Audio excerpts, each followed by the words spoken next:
Hola a todos, sean bienvenidos a este nuevo video.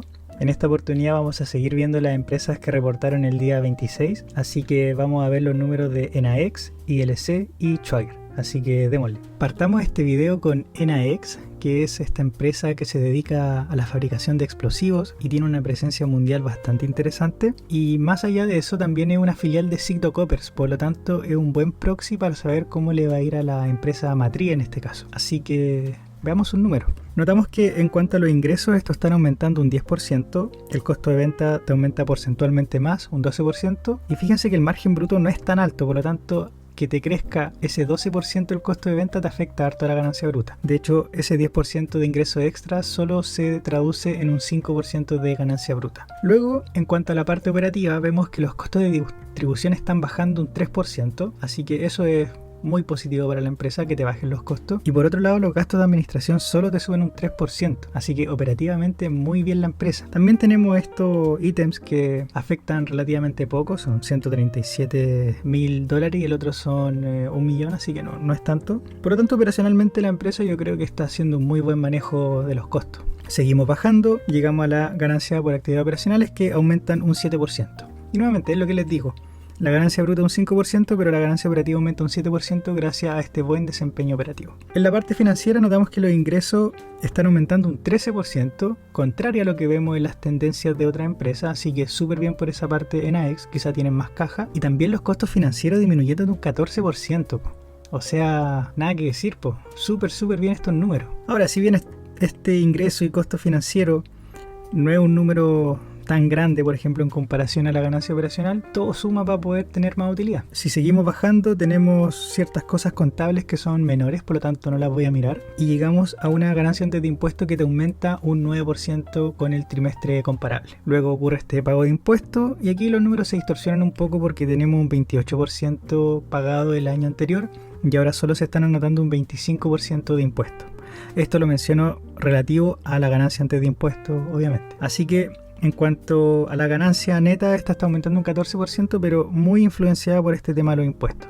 Yo en verdad me quedaría con este número del 9%. Así que después vamos a la parte de la controladora y notamos que los números solo aumentan un 8%. Porque puede que hayan filiales que por ejemplo les fue mejor y aquí estamos viendo el consolidado de todo eso, pero al final lo que le corresponde a NAEX son solo estos números y están aumentando un 8%. Y aquí yo me di cuenta de que estos números por acción que están acá no están bien calculados porque debiesen ser calculados en base a los números de la controladora, no a la ganancia neta. Entonces, corrigiendo ese número, nos quedaríamos con $0.343 por acción para este trimestre y para el año 2024 eran de 0.319. Ahora, ¿por qué me di cuenta? Porque en verdad investigué mucho más la empresa y vi hartos trimestres para atrás, entonces por eso uno se da cuenta. Y dado el precio actual y la ganancia de los últimos 12 meses, la empresa está cotizando más o menos un PER de 15. Así que, bueno, ustedes ahí podrán decidir si 15 es harto o poco. Lo que yo sí les puedo decir es que la empresa es bastante sólida. Uno ve el balance y está súper bueno. Los números, no hay ningún maquillaje acá raro que distorsione las cosas.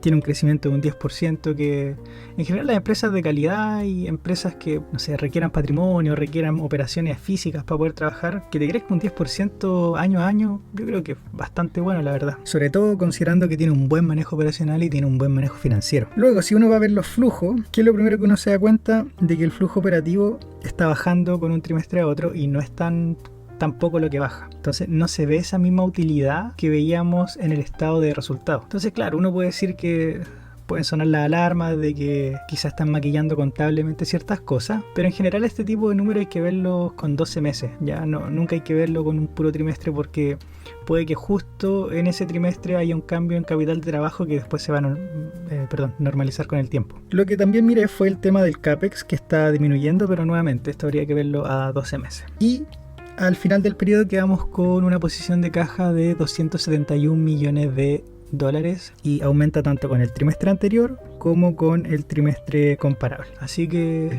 nada, pues está haciendo súper bien las cosas, diría yo. Por ejemplo, cuando uno va a ver el análisis razonado, Aquí está el tema de los flujos y ellos explican lo siguiente: debido a la estabilidad del precio del amoníaco y a requerimientos de capital de trabajo.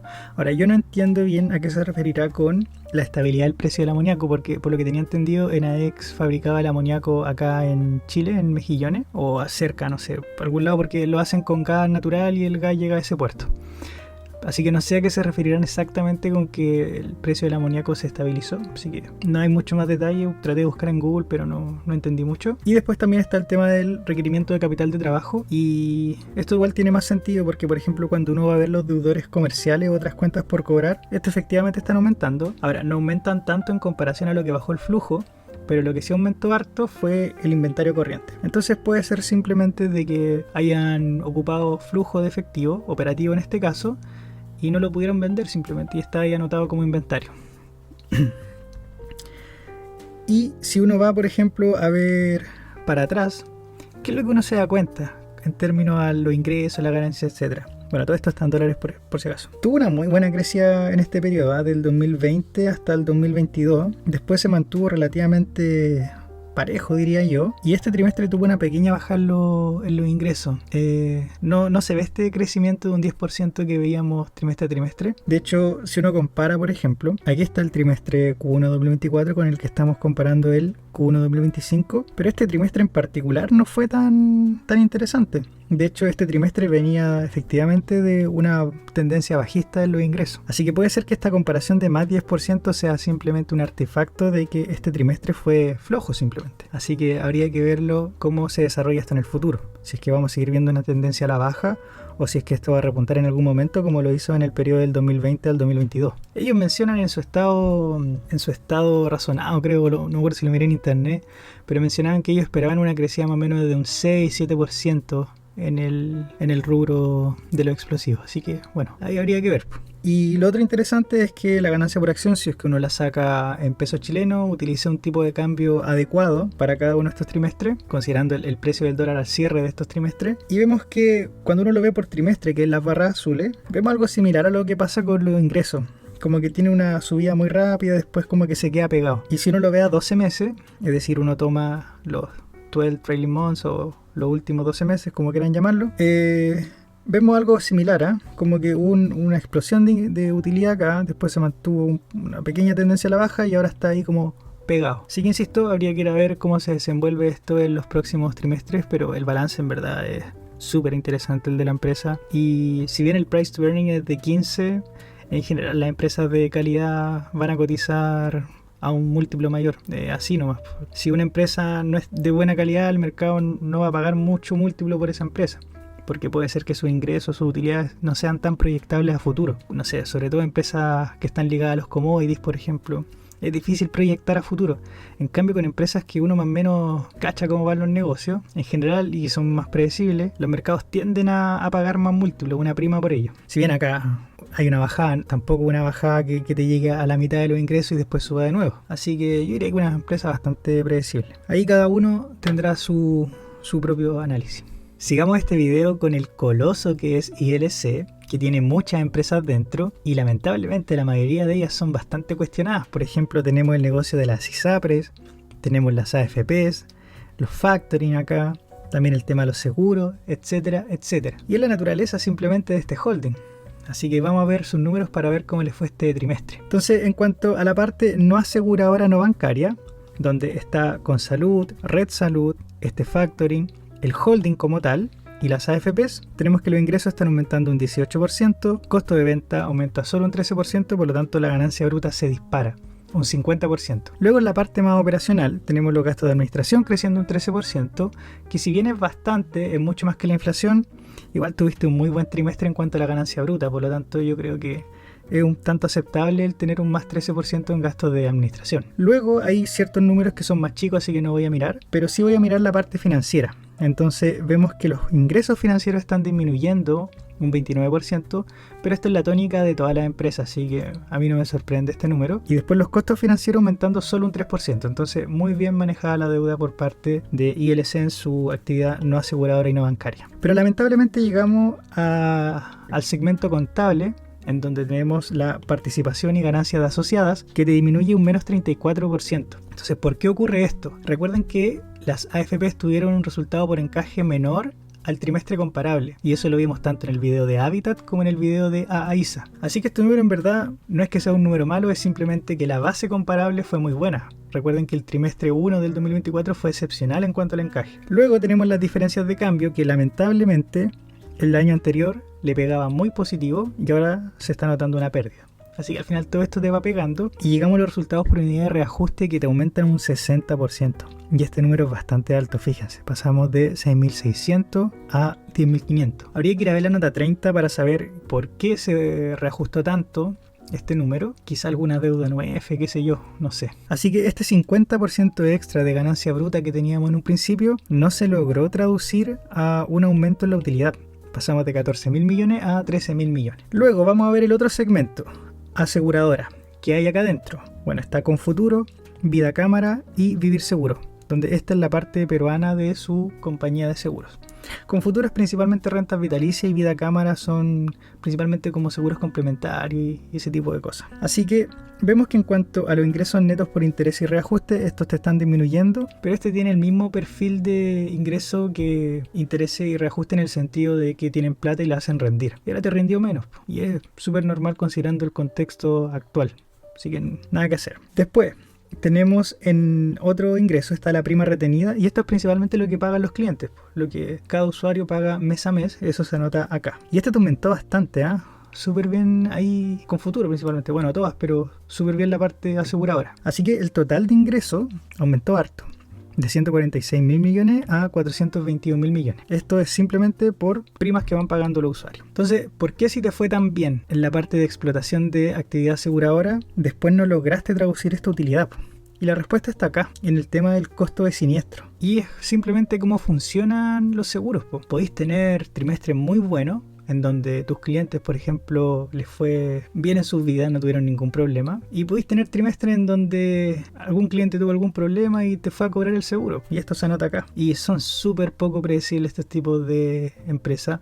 Al final uno tiene que irse más por ver si es que la empresa lo está haciendo bien operacionalmente, más que guiarse por esto. No hay mucho que hacer. Así que pasamos de tener un costo de explotación de 242.000 millones a 446.000 millones. Así que al final lo que te salvó el día fueron los ingresos por interés y reajustes, porque si sumáis estos dos ya estáis en negativo. Bueno, el año anterior pasaba lo mismo, como que este te salva harto. Eso habla muy bien igual de la parte aseguradora. Así que tenemos que el resultado operacional aumenta poquito, y finalmente, dado los resultados por reajuste, diferencia de cambio, etcétera, etcétera, tenemos que la ganancia por actividad aseguradora disminuye de 33.000 a 15.000, y fíjense, principalmente llevado por impuestos diferidos, donde ahora se están anotando una ganancia por impuestos. Así que yo en verdad me quedaría con la foto de acá. Así que eso con la actividad aseguradora. Y fíjense este número, son de 15.000 y 33.000, entonces son más o menos 20.000 millones de pesos que están ahí como en diferencia con respecto al año 2024. Ahora, si vamos a ver la actividad bancaria, aquí es principalmente el Banco Internacional, pero habían adquirido hace muy poco la parte de Autofin, que es un segmento que se dedica a los créditos automotrices, ya la financiación de crédito automotriz. Entonces, ingresos por intereses disminuyendo bastante, ingresos por reajuste disminuyendo más o menos poco, y los ingresos por comisión aumentando, pero en verdad lo que más te pega acá son los intereses y reajustes, que lamentablemente te van disminuyendo. Luego tienen estas cosas como utilidad neta de operaciones financieras, que te aumentó mucho. Habría que ir a ver la nota 79 para ver el detalle. Yo no lo voy a ir a ver, pero quien tenga curiosidad lo puede ir a mirar. El tema es que resultado operacional antes de pérdidas crediticias te aumenta de 27.000 a 29.000. Pero principalmente es por esto, este número te distorsionó todo, así que es bastante importante. Y las pérdidas crediticias te están aumentando harto, de 7.000 a 11.000, casi 12.000, es bastante, diría yo. Así que al final el resultado de operaciones antes de impuesto pasa de 20.000 a 17.000. Pero de todas maneras la actividad bancaria se mantiene relativamente estable, De hecho, si es que uno va a ver la ganancia, con alguna distorsión yo creo acá con el tema de los impuestos, pasa de 16.007 a 16.000. Así que al final bastante estable, disminuye pero poquito. Y la ganancia del periodo consolidada pasa de 65.000 a 44.000. Y aquí está lo que yo les decía, que se acordaran de cuánto era el número de la actividad aseguradora. Notamos que pasó de 33.000 a 15.000, más o menos 20.000, digamos, y es justo lo que te falta acá, po, en el consolidado. Entonces al final la parte bancaria es parejita, la parte no aseguradora no bancaria también es relativamente pareja, pero la parte aseguradora es el que te mueve la aguja. Y esto es algo que se da trimestre a trimestre, en donde Confuturo es el principal driver de los resultados de ILC. Así que por eso uno puede como adelantarse en el tiempo un poquito y ver los resultados de Confuturo algunos días antes. Así que eso con ILC, aquí nos da la ganancia por acción de 0.60 a 0.40. Pero aquí yo en verdad no sé si vale mucho la pena andar calculando el PER y todas esas cosas, porque esos ratios en general funcionan muy bien cuando las empresas son un tanto predecibles, porque así uno quizá puede proyectar el PER a futuro como fijando el múltiplo y viendo más o menos cómo crecen las utilidades. Al menos así son las empresas gringas, acá es muy distinto. Aquí hay que ver estas empresas más que nada si es que están bajo su valor intrínseco, por decirlo de alguna manera, pero para eso hay que tener una muy buena valoración de la empresa, y con tantos negocios dentro la verdad se hace bastante complicado, sobre todo porque Confuturo también es súper difícil de saber cuánto vale. A veces tiene trimestres muy buenos, a veces trimestres muy malos, entonces es complicado la verdad. Ya, en el análisis razonado nos muestran este cuadro muy bonito, está siempre en todos los análisis razonados, y nos explican por qué fue bajando, en este caso, los resultados. ¿Ya? Entonces, en este caso estamos viendo la variación de utilidad. Y vemos que, claro, partieron con 59.3 miles de millones y quedó con 39.6 miles de millones este trimestre de 2025. Entonces, ¿qué pasó? Aquí vemos que el principal driver fue Confuturo. Dice, mayor base de comparación por liberación de deterioro y mayor pago de pensiones. Entonces, esto es súper bueno, porque si es que uno no se da la lata de mirar tanto para atrás, uno podría pensar, ¿cierto?, que este trimestre no fue tan bueno para Confuturo, pero ellos mencionan que fue simplemente que el año 2024 hubo una mayor base comparable. Por lo tanto, quizás no son tan malos los números, habría que ir a ver para atrás. Después, te pega el tema del encaje de Habitat y Colfondos, que es principalmente AISA. Pero esto recuerden que es más contable, así que da un tanto lo mismo. Después, son números pequeñitos que te van restando, así que ahí pueden verlos. Y después con salud, fíjense, que te sumó ahora, no te restó.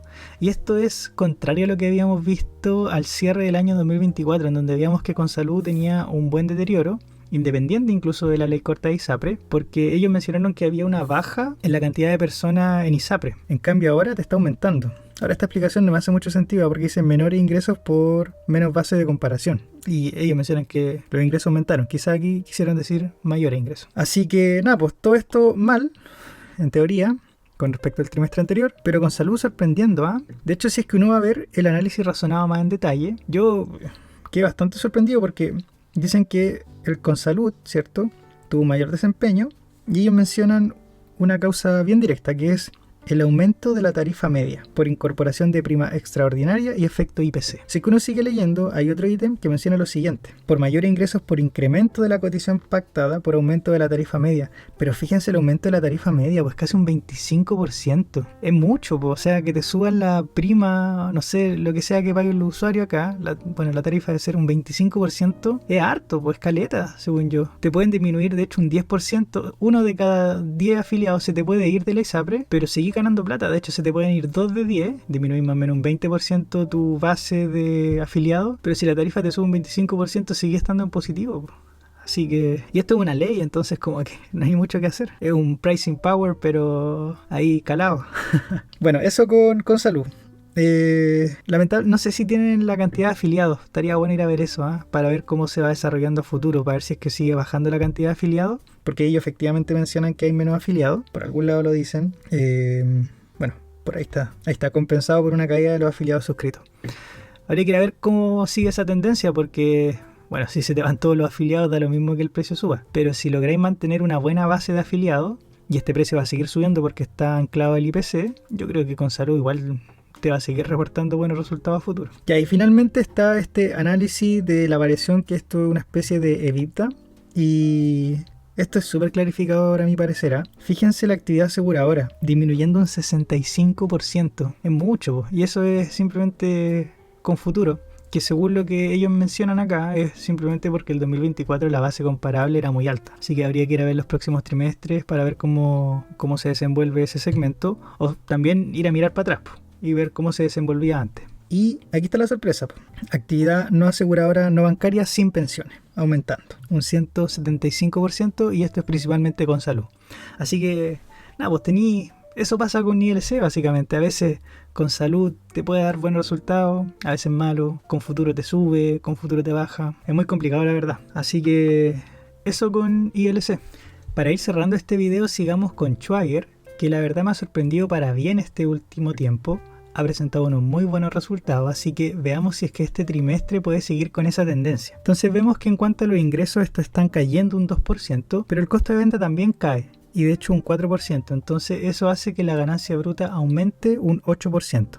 Notamos que de todas maneras el margen bruto es bastante chico, así que cualquier variación hace que la ganancia bruta explote y tanto para arriba o también puede ser para abajo. Luego tenemos que los gastos de administración están aumentando un 30% y esto es bastante porque está muy por encima de la inflación. Aunque, spoiler, esto tiene que ver con que ganaron participación en ciertas subsidiarias. Entonces al final cuando se consolida todo tienen mayores gastos. Y de hecho también cuando nosotros vamos a ver este ítem de otras ganancias ocurre lo mismo. Se anotan casi 500 millones de pesos, 448 para ser exacto, pero tiene que ver con eso, con que aumentaron participación en ciertas filiales. Y si uno va a ver por ejemplo la nota 27, uno se encuentra con esto. Utilidad en compra de participaciones. Así que estos números en verdad no son orgánicos, porque hay una compra extra que antes no estaba. Si seguimos bajando llegamos a la parte financiera en donde vemos que no tienen ingresos financieros, probablemente porque no tengan caja, ya sea porque pagaron deuda o porque adquirieron esta participación en estas filiales. Ahora notamos que los costos financieros están disminuyendo un 20%, así que súper buen manejo de la caja ahí.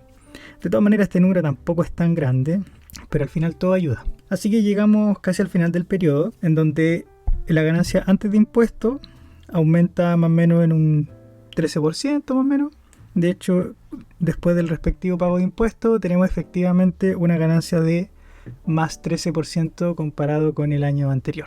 Pero aquí viene lo interesante, y es que cuando uno va a ver la ganancia de la controladora, ahora se están anotando mucha más ganancia, casi un 50%. Y uno cuando mira estos números se da cuenta que antes era casi 50-50, por decirlo de alguna manera. En cambio ahora no, ahora son 900 versus 200.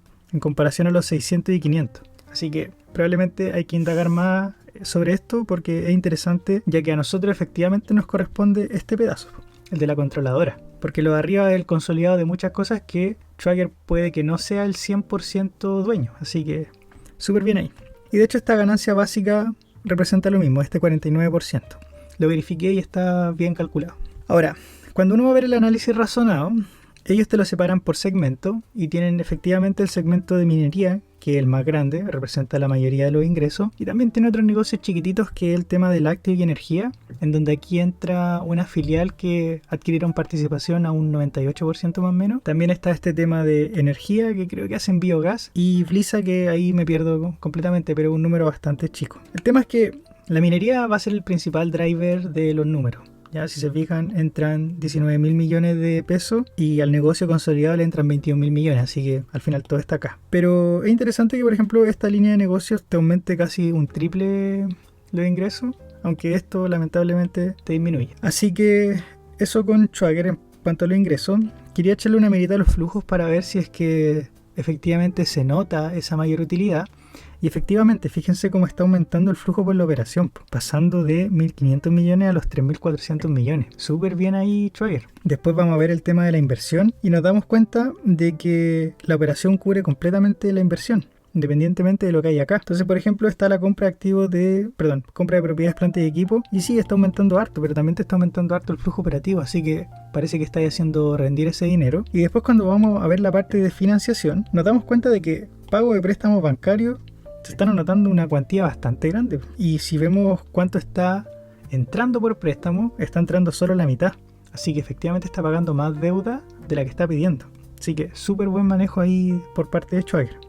Ahora, la posición de caja en este caso queda bastante débil en comparación al año anterior comparable, pero ahí hay que ir a ver más para atrás para saber qué está sucediendo con la empresa.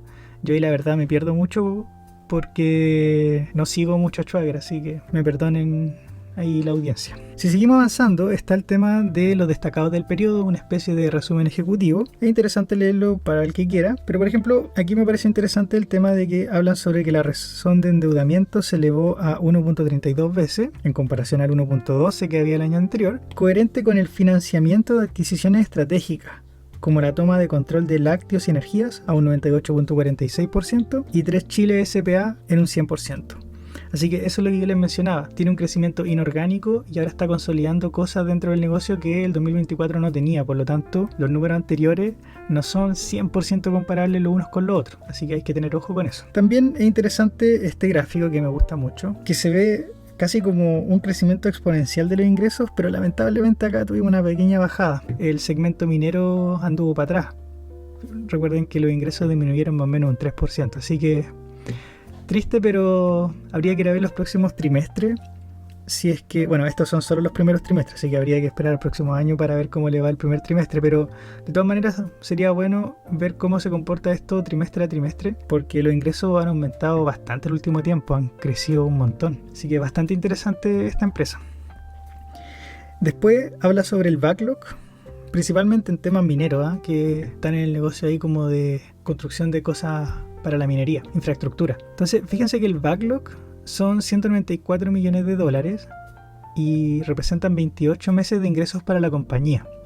Entonces, el ejercicio más simple que uno puede hacer es dividir este monto por la cantidad de meses o dividir ese monto por la cantidad de trimestres y así ver más o menos cómo se va a ir repartiendo ese ingreso durante los siguientes trimestres. Ahora, al final el backlog se va a ir metiendo como ingreso a la compañía dependiendo también de cómo ellos vayan avanzando con los proyectos. Pero es simplemente para estimar nomás, así que no es para decir que ese va a ser el número real. De todas maneras, es interesante el backlog. Aquí está en millones de dólares, pero si quieren hacer el dólar a Luca, al final son 194 mil millones de pesos. Y si uno compara con los 20 mil millones de pesos de ingresos, yo creo que pueden hacer una estimación bastante cercana a lo que pueda suceder después. Y finalmente, ¿cómo le fue a la empresa este trimestre? Entonces aquí tomé el pre-tax income simplemente para eliminar las variaciones por temas de impuestos. Y este trimestre, bueno, lamentablemente no está el Q4, pero este trimestre fueron 1.7 billones de pesos y se ubica en la parte alta, pues está más o menos como por acá. Entonces se ubica en la parte alta en comparación a los trimestres anteriores. Esta empresa en verdad le está yendo muy bien. Yo tendría ojo con esta empresa, la analizaría en cuanto a las valuaciones. Quizá le haga un video exclusivo en el periodo interresultados, pero ahí está en veremos. Así que eso con Schwager. Bueno, y eso ha sido todo por esta oportunidad. Nos vemos en la próxima. Que se cuiden y estén muy bien. Chao, chao.